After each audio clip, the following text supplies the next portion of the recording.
Hello बच्चों, देखिए आज जिस कॉन्सेप्ट को हम समझने वाले हैं वो है हमारा रीडिस्ट्रीब्यूशन। रीडिस्ट्रीब्यूशन को लेके, ये कॉन्सेप्ट को लेके आपका जीपैट में क्वेश्चन जरूर आता है इससे। तो बेसिकली रीडिस्ट्रीब्यूशन क्या है? रीडिस्ट्रीब्यूशन का सेंस इस बात से लिया गया कि ये उन ड्रग्स की प्रॉपर्टी है जिनमें हाईली जो होती है क्या, लिपिड सॉल्युबल। तो एक तो आपको ये कॉन्सेप्ट क्लियर होना चाहिए कि रीडिस्ट्रीब्यूशन उन ड्रग्स की प्रॉपर्टी है जिन ड्रग्स की लिपिड सॉल्युबिलिटी बहुत ज्यादा होती है, नंबर वन। नंबर टू, देखिए यहां पे ऑर्गन्स लिखे गए हैं, हार्ट, ब्रेन, किडनी, लिवर। इधर लिखा गया है मसल एंड फैट। दोनों को लिखने का सेंस ये है कि जो organ heart, brain, kidney and liver, they are highly vascular. ये कैसे हैं? हाईली वेस्कुलर है। They are comparatively from these organ they are less vascular. Less vascular and highly vascular का सेंस मींस ब्लड फ्लो, यहां पे vascularity बहुत ज्यादा है, यहां पे वेस्कुलरिटी कंपैरिजन टू दिस कम है। राइट? इतनी बात समझ में आई।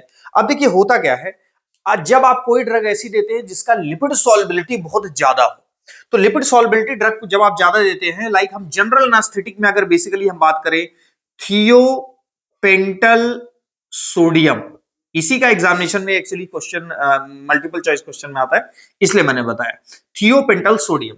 तो बेसिकली थियोपेंटल सोडियम या कोई जनरल एनेस्थेटिक में आप गैस जब बेसिकली इनहेल करते हैं, तो वो सबसे पहले जब ब्लड सर्कुलेशन में कहा जाता है, जैसे आपके सबसे पहले कहां चला गया, वो ब्लड सर्कुलेशन में। और ब्लड सर्कुलेशन में ब्लड के थ्रू वो उन ऑर्गन्स में पहले जाएगा जो होंगे क्या, हाईली वेस्कुलर।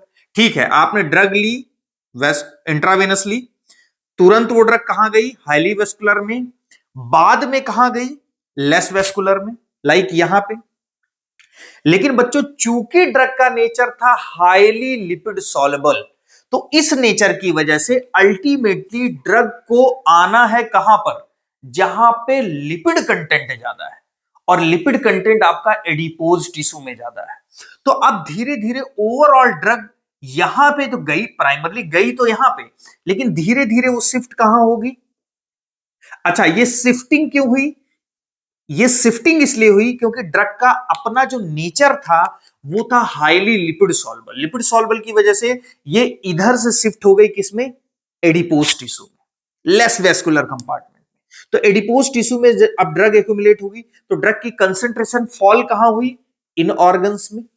अब इन ऑर्गन्स में मान, जैसा कि हमने एग्जांपल कोट किया जनरल एनेस्थेटिक का, तो बच्चों जनरल एनेस्थेटिक जो ड्रग होती है वो बेसिकली ब्रेन के थ्रू अपना एक्शन देती है।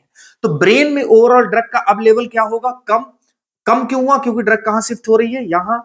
इस प्रॉपर्टी को जो अगेन डिस्ट्रीब्यूट, प्राइमरली डिस्ट्रीब्यूशन तो सबसे पहले हाईली वेस्कुलर ऑर्गन में था, just because of the higher lipid solubility nature, the drug is redistributed from the highly vascular organ to the less vascular organ.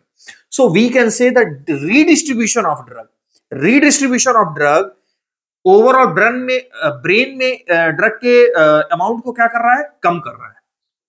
तो ब्रेन से ही general anaesthetic का action आना है, तो ओवरऑल जनरल एनास्थेटिक का जो एक्शन है वो भी क्या होगा, टर्मिनेट होगा। क्या होगा, टर्मिनेट। इट मींस रीडिस्ट्रीब्यूशन की प्रॉपर्टी जिस ड्रग में जितनी ज्यादा होगी, एक्शन तो आपका प्रॉम्प्ट आएगा, एकदम आएगा, लेकिन रीडिस्ट्रीब्यूशन की वजह से एक्शन जल्दी से क्या हो जाएगा, टर्मिनेट हो जाएगा। तो रीडिस्ट्रीब्यूशन अगर किसी ड्रग का ज्यादा है, it means termination of action उसका क्या होगा, फास्ट होगा। So this is the concept of redistribution. Drug आपको थियोपेंटल सोडियम याद रखनी है, जो कि ultra short acting barbiturate category की ड्रग है। So this is all about the concept of redistribution. Thank you very much.